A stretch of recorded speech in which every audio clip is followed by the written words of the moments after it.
Tu t'excuses quand quelqu'un te marche sur les pieds, tu dis « ça va » alors que t'as envie de hurler, et tu trouves toujours la meilleure répartie 3 jours plus tard. Bienvenue sur Légitime, le podcast des ex-petites filles sages qui ont été formatées bien trop tôt à sourire, être sages et sauver le monde avant leur premier café.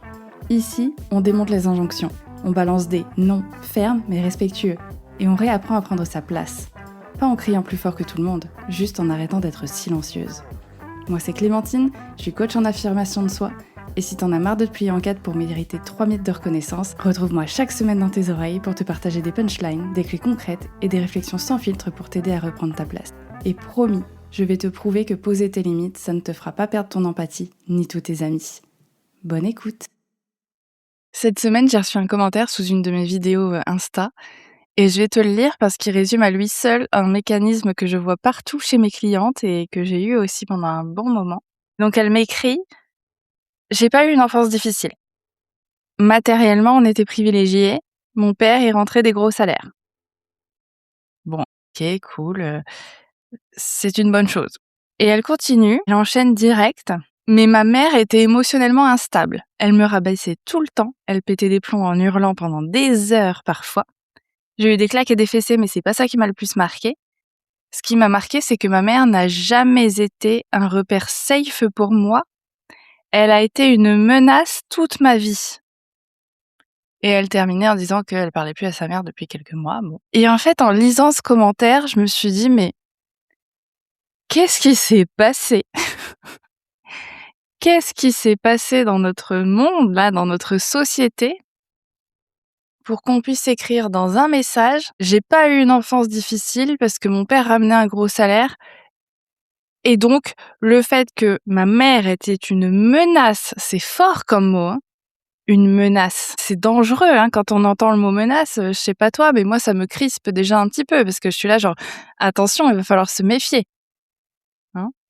Donc à quel moment le fait que papa ramène un gros salaire, ça compense le fait de se sentir en complète insécurité dans sa propre maison. Et en fait, il est là le problème, et c'est ça qui me choque, c'est qu'on est quand même dans une société où, peut-être tu vas me dire c'est pas nouveau, mais je trouve que dans ces moments-là, ça ressort fois 1000, où on privilégie le matériel, l'argent, le concret, et où on laisse de côté les émotions comme si ça n'avait aucun impact, comme si c'était pas du tout légitime d'en parler, comme si en fait ça faisait pas du tout partie de l'équation. Parce que moi, ma question quand j'ai lu son commentaire, je me suis dit mais c'est quoi une enfance difficile alors ?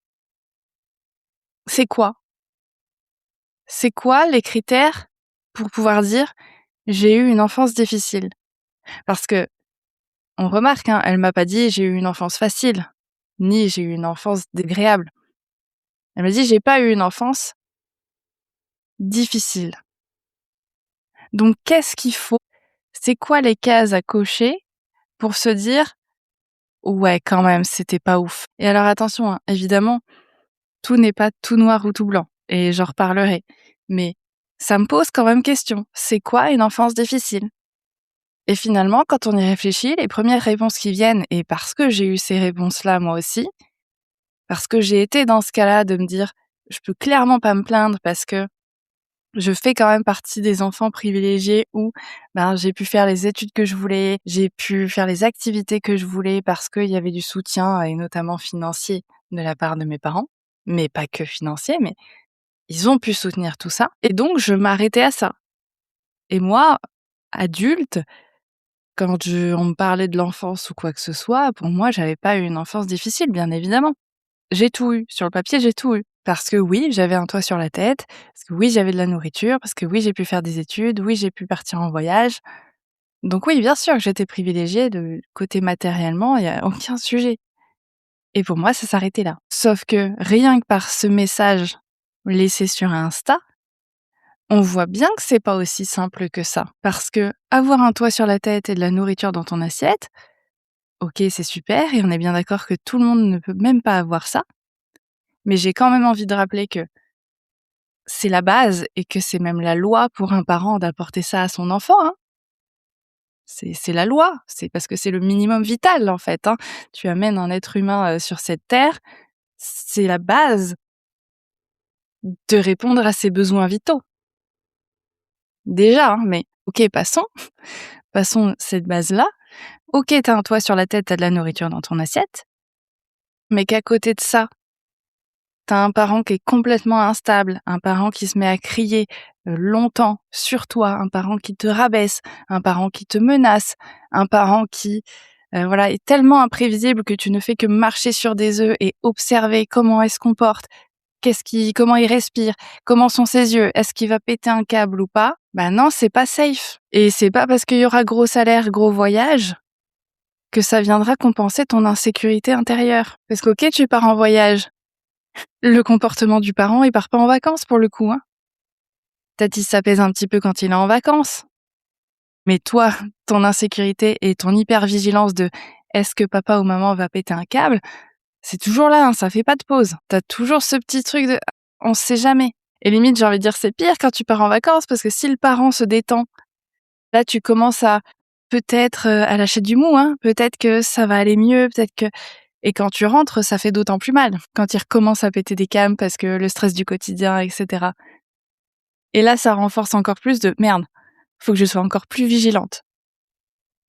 Parce que là, c'était violent. Ce que je veux dire par là, c'est que bien sûr, t'as pu être privilégié matériellement, concrètement, t'as pu avoir accès à certaines choses que certaines personnes ne peuvent pas avoir. Bien sûr, et sûrement que tes parents t'ont aussi amené plein de belles choses. Et ça, généralement, il y a pas de mal à reconnaître ça.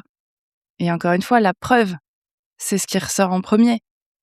Non, j'ai pas eu une enfance difficile, matériellement, on était privilégiés. Donc, bien sûr qu'il y a des belles choses, des belles opportunités, des belles valeurs sûrement aussi qui t'ont été transmises. Moi, là où ça me dérange, c'est quand on néglige complètement, qu'on met complètement de côté le côté émotionnel, alors qu'il a un impact énorme et qu'il a existé. Qu'il a existé. Et je sais que si tu m'écoutes, même s'il y a peut-être une petite pointe de culpabilité, voire de honte, ce qui arrive de se dire j'ai honte de ressentir ça, j'ai honte de dire que ouais, ça m'a pas fait du bien, ouais, ça m'a fait peur. C'est vrai que je me sentais pas non plus complètement safe avec mes parents. Bah, ça a le droit d'être exprimé. Ça a le droit d'exister. Parce que ça a existé. Si tu l'as ressenti comme ça a existé et c'est tout en fait. Il y a pas de oui, mais bon, c'est pas l'un ou l'autre, c'est pas noir ou blanc. T'as pu avoir de belles choses et avoir vécu des trucs pas cool. Avoir manqué de sécurité, de tendresse, d'affection ou de soutien ou ce que tu veux. Les deux peuvent cohabiter. Et moi, j'en ai marre qu'on privilégie le matériel comme si ça faisait tout. Comme si ça faisait tout. Parce qu'après tout, je pense que tu l'as eu ça aussi peut-être en étant adulte. T'es peut-être mariée avec des enfants, avec un CDI, etc. T'es peut-être profondément malheureuse. Et si t'as le malheur d'en avoir parlé avec quelqu'un un jour qui est pas très ouvert d'esprit, peut-être que cette personne, elle t'a dit « Bon, quand même, c'est bon, t'as tout pour être heureuse, de quoi tu te plains ?» Et comme ça, c'est revenu encore une fois illégitimer ce que tu ressentais. Bah ouais, mais peut-être que je me sens vide. Ouais, j'ai un mari, des enfants, mais en fait, je pense plus du tout à moi, donc tout devient que contrainte. Tout est pour les autres et moi, je m'oublie derrière. Je sais plus ce qui me passionne, je sais plus de quoi j'ai envie. Ouais, mais comme t'as le matériel, comme t'as toutes les cases bien cochées, t'as pas le droit de te plaindre. Bah moi, j'ai envie de dire, si t'as le droit. Et puis, c'est même pas une histoire de se plaindre, en fait. On n'est pas là pour faire ouin ouin. Pas du tout. L'idée, c'est pas de venir se victimiser, de dire ah ben voilà, tout est de la faute de mes parents, ils étaient pas prêts. C'est pas ça. Mais c'est juste, et je le dis souvent, de remettre l'église au centre du village, de redistribuer les responsabilités et de voir que oui, il y a eu des belles choses, mais il y a aussi eu des trucs pas cool. C'est tout. Ça a existé, c'est comme ça, et des trucs en plus qui t'ont impacté. Des trucs qui font aujourd'hui encore, t'as du mal à exprimer quand quelque chose te blesse. Qu'aujourd'hui encore, t'as du mal à dire que t'as besoin de quelque chose. Qu'aujourd'hui encore, t'oses pas ouvrir des conversations avec un ami, avec ton conjoint ou quoi que ce soit parce que t'as peur qu'on vienne te ramener c'est bon, de quoi tu te plains, t'es une grosse ingrate en fait. Non, t'es juste un être humain avec des émotions, des ressentis qui ont le droit d'exister. Mais après, je blâme pas parce que c'est un mécanisme qui est là depuis tellement longtemps et tu vois, si je réfléchis à moi, comment je vivais les choses, En fait, c'est même pas que, à la base, je ne voulais pas, dire qu'il y avait des choses qui m'avaient blessée, marquée, impactée. C'est juste que, pour moi, les émotions dans la famille, c'était tellement quelque chose de pudique, de quelque chose qui n'existe pas, on n'en parle pas, ou alors elles explosent. Donc dans tous les cas, c'est pas une belle vision des émotions que j'avais, qu'en fait, c'est quelque chose qui n'existait même pas, le besoin émotionnel. Cette catégorie dans ma tête n'existait pas dans ma grille de lecture. Pour moi, la définition d'une enfance difficile, c'était soit tu te fais taper dessus, tu te fais taper sur la gueule, et donc c'est visible, hein, c'est pas ouf de se faire taper. C'est une violence qui se voit.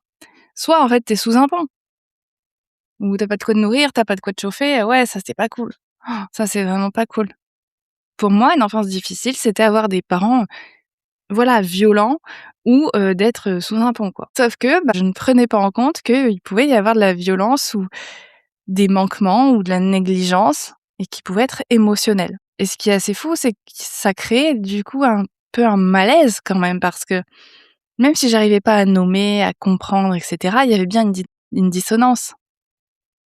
Mais dès que je commençais à me dire: «Ouais, c'est vrai que ça me faisait un peu peur. Ouais, c'est vrai que ça, je comprenais pas trop telle ou telle réaction», il y avait tout de suite cette culpabilité qui arrivait, et cette fameuse phrase qui arrivait tout de suite: «C'est bon, j'ai pas eu une enfance difficile», et puis il y a pire. Et c'est que beaucoup plus tard, et en me formant au coaching, au système nerveux et au trauma, qu'est-ce que c'est un trauma, à quoi ça ressemble, à quoi ça peut ressembler, et notamment les traumas développementaux, que là j'ai compris que ouais, quand t'as un parent instable à la maison, que t'es en hypervigilance constante, et et que le père n'intervient pas, parce que c'est ça qui est pas précisé dans le commentaire de la personne, mais moi ça m'a marqué, c'est qu'elle a opposé son père avec le financier, le matériel, le concret, et sa mère l'émotionnel. Mais j'ai envie de dire, le père émotionnellement, il était où là, à ce moment-là? Il était comment? Et alors attention, hein, je ne connais pas la vie de cette personne, donc là c'est supposition, mais il arrive souvent que face à une personne qui va être très instable, avec qui on marche sur des œufs, l'autre personne en face, il arrive souvent que ce soit une personne qui, au contraire, du coup, est assez absente émotionnellement, ne se mouille pas trop, hein. Et c'est très facile, désolée de le dire, hein, mais c'est très facile derrière de se cacher derrière: «Moi j'apporte le salaire, moi je fais des cadeaux, moi je finance, etc.» Ça compense. Sauf que ça compense pas du tout. Parce qu'au final, quand ton enfant se sent en insécurité face à sa mère, et que toi finalement, tu fais rien pour venir rajouter de la sécurité émotionnelle, ben, t'as tout autant ta responsabilité sur ce qui se passe et sur cette insécurité ressentie. Mais ça m'a fait tiquer, je sais pas si c'est ton cas aussi, mais moi ça m'a fait tiquer ce: papa ramène le salaire, maman a des émotions. Et je me suis dit: il y a encore du taf, hein. Il y a encore du taf de ce côté-là. Donc j'avais envie de faire cet épisode parce que pour moi ça me révolte encore un petit peu de voir à quel point on met matériel vs enfin, c'est même pas vs émotionnel, puisqu'il y a pas de place pour l'émotion. À quel point si le matériel est là, tout va. C'est pas quand l'appétit va, tout va, c'est quand le matériel est là, tout va. Quand on coche les cases, tout va. Alors que c'est pas vrai. Et que je sais qu'il y a beaucoup de femmes que j'accompagne ou que je croise qui ont du mal à avancer et qui sont bloquées dans la vie parce qu'en fait, elles n'osent pas admettre qu'il y a des choses qu'elles ont vécues qui étaient pas OK, qui leur ont fait du mal, et qu'ils ne veulent pas l'admettre parce que ça a commencé directement à travers leurs parents, des parents qui étaient sûrement, pour la majorité, aimants et qui essayaient de faire de leur mieux, mais pour qui ça n'a pas suffi et qui ont eu, qu'on le veuille ou non, un impact sur leurs enfants et sur leur sentiment de sécurité. Et si aujourd'hui cette personne, elle s'est éloignée de sa mère, c'est probablement parce qu'à un moment donné, de rester dans cet environnement d'insécurité, c'est plus possible. Et si je veux me respecter, si je veux me dégager de ce fardeau, si je veux enfin retrouver de l'espace pour moi et plus avoir constamment à surveiller comment elle va réagir, pour elle, ça a été de prendre de la distance. Donc, au lieu de se demander et de se baser sur enfance difficile égale matériel, toit sur la tête, nourriture sur la tête ou pas, ou j'ai pas été violentée, t'invite quand même à te poser 2 secondes, à être honnête avec toi toute façon, il y a personne qui te jugera. T'es pas obligé de l'afficher sur la place publique ou d'en parler à tes parents, mais de te demander, ok, peut-être il y avait le matériel. Est-ce que je me suis sentie en sécurité? Est-ce que je me suis sentie vue? Est-ce que je me suis sentie validée? Et la deuxième chose, c'est vraiment comprendre qu'il y a deux choses qui peuvent vraiment coexister. Tu as pu être soutenu matériellement et même sincèrement aimé à travers ça, parce qu'il y a beaucoup de parents, et ça c'est en cascade, ça a été pareil de leur côté, beaucoup de parents qui ne savent exprimer leur amour que par le cadeau, que par le financier, que par le monétaire. Mais qu'en parallèle, tu peux avoir manqué de sécurité affective. Et l'une n'efface pas l'autre. C'est juste très factuel. C'est possible. Et tant que tu dénigres, tant que tu caches, et tant que tu mets des œillères sur ce qui a pu se passer émotionnellement, sous prétexte que tu avais le matériel, t'es en train de dénigrer une bonne partie de ta vie, une bonne partie de tes ressentis, et une bonne partie de ce dont tu aurais besoin. Donc la première chose, c'est d'être capable de reconnaître, même si c'est désagréable et inconfortable, que oui, effectivement, ça, c'était pas cool. Et j'ai le droit de le dire, et j'ai le droit de le ressentir. Parce que ouais, ça m'a fait peur, ça m'a fait mal. Ça, il s'est passé ça à ce moment-là, et du coup, j'ai toujours fait attention à ce que ça ne se reproduise plus. Oui, à partir de ce moment-là, je me suis sentie responsable des émotions de mes parents. Oui, à ce moment-là, je me suis dit, oh, il faut que j'arrête d'agir comme ça pour pas énerver papa ou maman. Ou il faut que je commence à être comme ci ou comme ça pour pas énerver papa, maman. Donc je t'invite à réfléchir à tout ça. C'est peut-être un peu brusque comme épisode, mais c'est trop important de commencer à légitimer ce que tu ressens. Donc, le matériel n'a jamais été une garantie de sécurité affective. Et si toi aussi tu t'arrêtais à cette définition, c'est pas ta faute. C'est juste que t'as grandi sans la catégorie pour voir plus loin. Si ce que je viens de te dire, ça résonne, viens m'écrire sur Insta ou réserve un appel pour qu'on travaille ensemble là-dessus. Mais dans tous les cas, je serais curieuse d'avoir ton retour là-dessus. Et rappelle-toi que tu peux avoir toutes les cases cochées sur le papier et 0 endroit pour poser ta peur. Les deux sont vrais et les deux comptent. Et sinon, je te dis à la semaine prochaine sur Légitime. Merci beaucoup d'avoir écouté cet épisode, et s'il t'a aidé, s'il t'a intrigué, si tu te poses des questions, je suis curieuse, viens me le dire sur Instagram. Promis, je mords pas et c'est toujours un régal d'échanger avec vous. Et si tu veux soutenir le podcast, m'envoyer du love ou aider d'autres petites filles sages qui en ont marre de passer leur temps à sauver le monde, tu peux laisser un avis et des étoiles sur Apple Podcasts et Spotify, ça me fera très plaisir et puis ça aidera Légitime à se faire connaître et aller encore plus loin. Encore une fois, merci pour ta confiance, je te dis à la semaine prochaine. Et n'oublie pas, prendre sa place, c'est pas crier plus fort que tout le monde, c'est juste arrêter d'être silencieuse.